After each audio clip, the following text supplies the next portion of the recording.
रहे। दोस्तों, आज की वीडियो एक बहुत ही रिक्वेस्टेड वीडियो है। कार्तिक मास में दीपदान का बहुत महत्व होता है और विशेषकर आकाश दीपदान का। शास्त्रों में ऐसा वर्णन आता है कि कार्तिक मास में जो आकाश दीपदान किया जाता है, तो आकाश दीपदान करने वाला मनुष्य न सिर्फ स्वयं का कल्याण करता है, बल्कि अपने पितरों को भी कष्टों से मुक्ति दिला देता है। पितरों को यम यातना से मुक्ति मिल जाती है और उन्हें उत्तम गति की भी प्राप्ति होती है। इसलिए आकाश दीपदान का कार्तिक मास में बहुत अधिक महत्व माना गया है। और कमेंट बॉक्स में भी आप लोगों के इसी विषय पर ज्यादा प्रश्न आए हैं कि आकाश दीपदान हमें कब करना चाहिए, किस प्रकार से करना चाहिए और कहाँ करना चाहिए। तो आज की वीडियो में आपके इन सभी प्रश्नों के उत्तर भी मिल जाएंगे।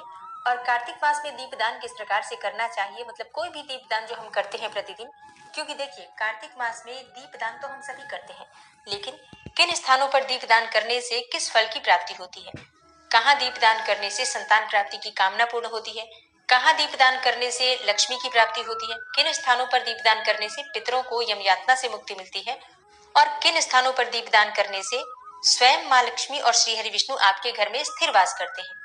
मतलब असीम कृपा श्री हरि विष्णु और माँ लक्ष्मी की प्राप्त हो जाए, इसके लिए पूरे कार्तिक मास में कहाँ दीपदान करें, किस प्रकार से दीपदान करें और आकाश दीपदान किस प्रकार से करें। तो मतलब कार्तिक मास में दीपदान से संबंधित सारी जानकारी आपको आज की वीडियो में मिलने वाली है। वीडियो बहुत महत्वपूर्ण है, आपके प्रश्नों पर ही आधारित है और बहुत सारे प्रश्नों के उत्तर आपको आज की वीडियो में मिल जाएंगे।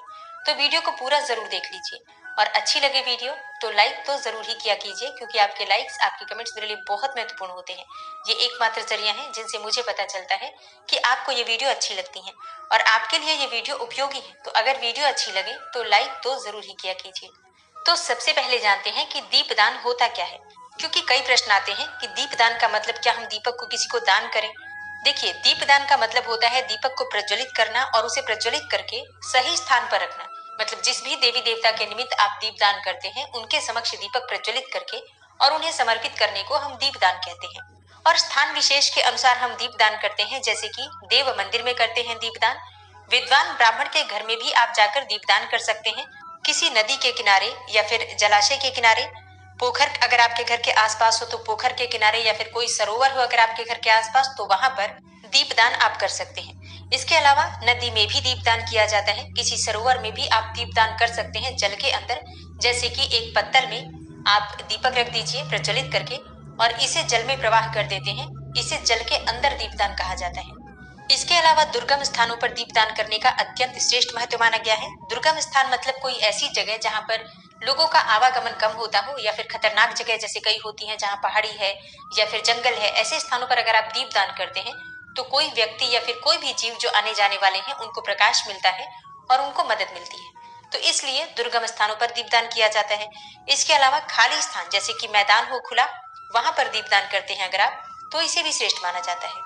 और आकाश दीपदान यानी कि खुले स्थान पर जो हम दीपदान करते हैं पितरों के निमित्त या फिर देवताओं के निमित्त, उसे आकाश दीपदान कहा जाता है। और इसके अलावा देव वृक्षों के पास भी दीपदान किया जाता है, और ये तो आप जानते ही हैं, तुलसी के पास, पीपल के पास, बरगद के वृक्ष के पास, आंवले के पौधे के पास या आंवले के वृक्ष के पास, कोई भी बिल्व वृक्ष अगर आपके घर के आसपास हो तो वहां पर दीपदान करना। नीम के वृक्ष के नीचे भी आप दीपदान कर सकते हैं, मतलब कोई भी देव वृक्ष उसके नीचे भी दीपदान अगर आप करते हैं तो इसे भी श्रेष्ठ माना जाता है। अब बात करें कि कार्तिक मास में दीपदान हमें कब कब करना चाहिए, तो देखिए वैसे तो पूरे कार्तिक मास में ही हम दीपदान करते हैं। शरद पूर्णिमा से प्रारंभ करके कार्तिक मास की पूर्णिमा तक प्रतिदिन दीपदान करना चाहिए। मतलब जो भी स्थान आपके लिए सुलभ हो ऐसे स्थानों पर आप दीपदान कर सकते हैं। लेकिन अगर आप प्रतिदिन दीपदान नहीं कर पाते हैं किसी भी कारणवश, तो ऐसे में जो कार्तिक मास में मुख्य तिथियां होती हैं, पर्व जो त्योहार होते हैं, उन दिनों में आपको दीपदान जरूर करना चाहिए। तो इसमें जैसे कि करवा चौथ हो जाती है, संकष्टी चतुर्थी, कार्तिक मास की अष्टमी तिथि जिसे अहोई अष्टमी कहा जाता है। इसके अलावा प्रदोष का व्रत यानी कि त्रयोदशी तिथि, चतुर्दशी तिथि मतलब धनतेरस से लेकर और भाई दूज तक जो 5 दिनों का पंच पर्व कहा जाता है, इन दिनों में विशेष रूप से आपको दीपदान करना चाहिए। इसके अलावा एकादशी, दोनों पक्षों की, मतलब रमा एकादशी और इसके साथ ही देव उठनी एकादशी, इस दिन आप दीपदान कर सकते हैं। और दोनों पक्षों के प्रदोष के व्रत यानी कि त्रयोदशी तिथि, और दोनों ही पक्षों की मतलब शुक्ल पक्ष और कृष्ण पक्ष दोनों पक्ष की चतुर्दशी तिथि, ये भी दीपदान के लिए अत्यंत श्रेष्ठ मानी जाती है। आंवला नवमी, इस दिन आप दीपदान कर सकते हैं। शुक्ल पक्ष की षष्ठी तिथि जिसे छठ व्रत कहा जाता है, इस दिन भी आप दीपदान कर सकते हैं। और इसके अलावा विशेष रूप से महत्वपूर्ण होती है पूर्णिमा तिथि। कार्तिक मास की पूर्णिमा के दिन आप दीपदान कर सकते हैं। और कार्तिक मास के शुक्ल पक्ष की एकादशी से प्रारंभ होकर और पूर्णिमा तिथि तक 5 दिनों का जो भीष्म पंचक आता है, इसमें भी आप अगर दीप दान करते हैं तो भी आपको जो भी शुभ फल होता है कार्तिक मास का वो प्राप्त होता है। मतलब देखिए, अपनी सुविधा के अनुसार देखिए, प्रयास कीजिए आप प्रतिदिन दीपदान करें। प्रतिदिन नहीं कर पाते हैं, व्यस्तता है किसी भी कारणवश, तो मुख्य जो तिथियां हैं इनमें आप दीपदान करने का प्रयास कीजिए। कार्तिक मास में दीपदान की महिमा का वर्णन करते हुए पद्म पुराण में उत्तरखंड में स्वयं महादेव जी ने कार्तिकेय भगवान को दीपावली और कार्तिक कृष्ण पक्ष के 5 दिनों में, मतलब रमा एकादशी से दीपावली तक, ये 5 दिन होते हैं जिसमें अगर आप दीपदान करते हैं तो बहुत श्रेष्ठ फल प्राप्त होता है। और हाँ, बहुत से भक्त हैं जो कि रमा एकादशी से और दीपावली तक 5 दिनों तक अखंड दीप भी प्रज्वलित करते हैं। और इसी प्रकार से शुक्ल पक्ष में जो भीष्म पंचक आता है, यानी एकादशी से पूर्णिमा तक, इसमें भी अखंड दीप प्रज्वलित किया जाता है। तो देखिए, और ऐसा कहा जाता है कि जो इन 5 दिनों में अखंड दीप दान करते हैं उनकी समस्त प्रकार की कामनाएं पूर्ण हो जाती हैं। धन समृद्धि, संतान, सौभाग्य, विवाह, मतलब जिस भी प्रकार का भौतिक सुख आप चाहते हैं, समस्त प्रकार के भौतिक सुखों की प्राप्ति तो हो ही जाती है। इसके अलावा भगवान श्री हरि विष्णु की असीम कृपा आपको प्राप्त होती है, जिससे कि आपके पितरों को यम यातना से मुक्ति मिल जाती है। और जो भक्त स्वयं दीपदान कर रहे हैं, फिर उन्हें तो भगवान श्री हरि विष्णु की कृपा से समस्त प्रकार के सुखों की भी प्राप्ति होती है और मरणोपरांत वैकुंठ लोक की भी प्राप्ति होती है। तो 5 दिन शुक्ल पक्ष के, 5 दिन कृष्ण पक्ष के अखंड दीपदान आप चाहे तो कर सकते हैं। अब दीपदान कैसे करना है आपको, देखिए आपको क्या करना है। आपको एक मिट्टी का या फिर किसी भी धातु का दीपक लेना है। आप चाहे तो आटे का दीपक भी बना सकते हैं और उस दीपक में आपको बाती डालनी है। आप चाहे तो लंबी बाती डाल सकते हैं या फिर गोल बाती का भी प्रयोग कर सकते हैं, कोई समस्या नहीं है। अब हमें उसमें तिल का तेल या फिर शुद्ध घी डालना है और फिर इसे प्रज्वलित करके अपने इष्ट देवता को या फिर जिस भी देवता के निमित्त आप दीपदान कर रहे हैं उन्हें समर्पित कर देना है। इसके लिए दीपक प्रज्वलित करने के बाद आप सबसे पहले 5 बार या फिर 7 बार उस देवी देवता के पास, जैसे हम आरती करते हैं उसी प्रकार से गोल गोल घुमा लीजिए क्लॉकवाइज, और फिर उनके पास आपको रख देना है। अब दीपक को कभी भी सीधा जमीन पर नहीं रखा जाता है, तो दीपक के नीचे आपको थोड़ा सा चावल या फिर थोड़ा गेहूं या फिर सप्त धान्य जरूर रखना है।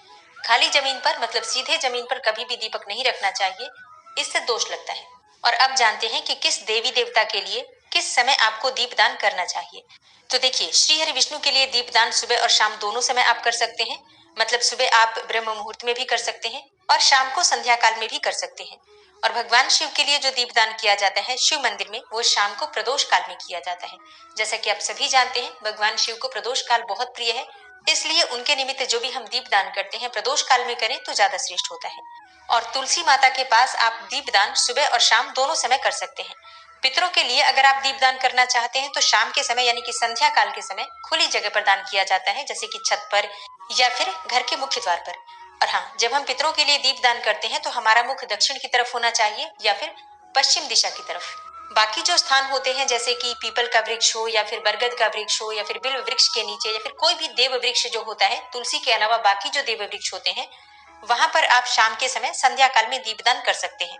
और जैसे कि कार्तिक मास में नदी में या फिर जलाशय के किनारे जो हम दीपदान करते हैं, वो शाम के समय यानी कि संध्या काल होने के बाद या फिर सुबह ब्रह्म मुहूर्त में जब हम स्नान करते हैं तो वहां पर दीपदान कर सकते हैं।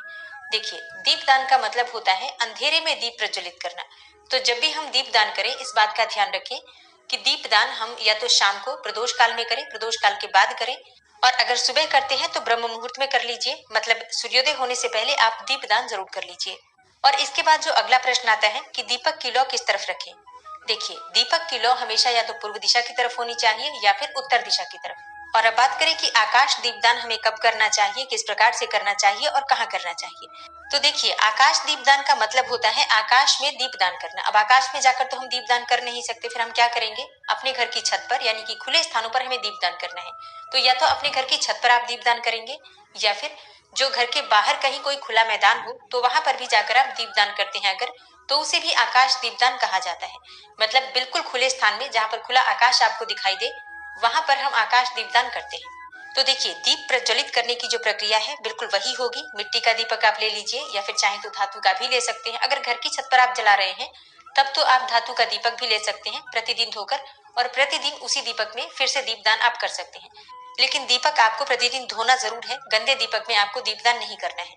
अगर आप मिट्टी का दीपक ले रहे हैं तब आपको प्रतिदिन नया दीपक लेना पड़ेगा। तो वैसे तो बाती भी हम कोई भी प्रयोग कर सकते हैं, गोल या फिर लंबी, लेकिन आकाश दीपदान में अगर गोल बाती का प्रयोग किया जाए, जैसे कि जो ऊपर की तरफ लौ उठी होती है उस बाती का प्रयोग आप करते हैं तो वो ज्यादा श्रेष्ठ होता है। बाकी अगर आप लंबी बाती का भी प्रयोग करते हैं तो ये गलत नहीं होगा, ये भी ठीक रहेगा। शुद्ध घी या फिर तिल तेल किसी भी चीज का आप प्रयोग कर सकते हैं। और हाँ, दीपदान आप सुबह भी कर सकते हैं, मतलब ब्रह्म मुहूर्त में दीपदान कर सकते हैं, या फिर शाम के समय संध्या काल होने के बाद कर सकते हैं दीपदान।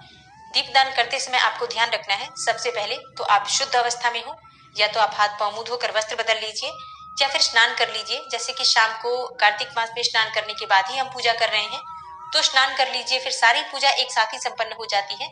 जहां भी आपको दीपदान करना हो या फिर घर में जो हम पूजा करते हैं सब एक साथ ही एक एक करके हम कर लेते हैं। शुद्ध होना आवश्यक है, इस बात का ध्यान रखिए। फिर जिस भी स्थान पर आप दीपदान कर रहे हैं, मतलब आकाश दीपदान आप चाहे अपने घर की छत पर कर रहे हो या फिर आसपास कोई खुला मैदान हो वहां कर रहे हो या फिर पार्क में कर रहे हो, आप दीपक अपने साथ लेकर जाएंगे, प्रज्वलित वहीं जाकर करना है हमें। घर से सिर्फ आप दीपक अपना तैयार कर लीजिए, घी डाल दीजिए, बाती डाल दीजिए और लेकर चले जाइए छत पर या फिर खुले स्थानों में, और ऊपर की तरफ आकाश देवता को प्रणाम करके और फिर आपको दीपक प्रज्वलित करना है। अब देखिए, आकाश दीपदान जो हम करते हैं इसका फल इसलिए इतना अधिक बताया गया है क्योंकि सभी देवी देवताओं का वास भी आकाश में माना गया है, पितरों का वास भी आकाश में ही माना गया है। तो देवी देवता और पितर सभी प्रसन्न हो जाते हैं आकाश दीपदान करने से। इसलिए जब हम आकाश में दीपदान करते हैं, आकाश दीपदान करते हैं, तो दीपदान करते समय सबका ध्यान करते हैं। तो आकाश दीपदान करते समय आप दो ऐसे मंत्र हैं जिनका उच्चारण कर सकते हैं, जैसे कि जो पहले मैंने मंत्र बोला, दामोदराय विश्वाय विश्वरूप धराय च नमस्कृत्वाम प्रदास्यामि व्योम दीपम हरिप्रियम। एक और मंत्र आता है, नमः पितृभ्यः प्रेतेभ्यो नमो धर्माय विष्णवे नमो यमाय रुद्राय कांतारपतये नमः। आप चाहे तो दोनों मंत्र बोलते हुए दो आकाश दीपदान कर सकते हैं, एक पितरों के लिए एक देवताओं के लिए, या फिर एक ही दीपदान कीजिए और सबका स्मरण कर लीजिए। कोई भी एक श्लोक आप बोल सकते हैं, जरूरी नहीं आप दोनों बोले, कोई भी एक श्लोक बोल सकते हैं। और अगर आप श्लोक नहीं भी बोल पाते हैं तब भी सभी देवी देवताओं का ध्यान कर लीजिए, अपने पितरों का ध्यान कर लीजिए और फिर आप दीपदान कीजिए कि सबकी प्रसन्नता के लिए, श्री हरि विष्णु की प्रसन्नता के लिए, नारायण की प्रसन्नता के लिए मैं ये दीपदान कर रहा हूँ या कर रही हूँ। इस प्रकार से संकल्प रूप से आप दीपदान कर सकते हैं।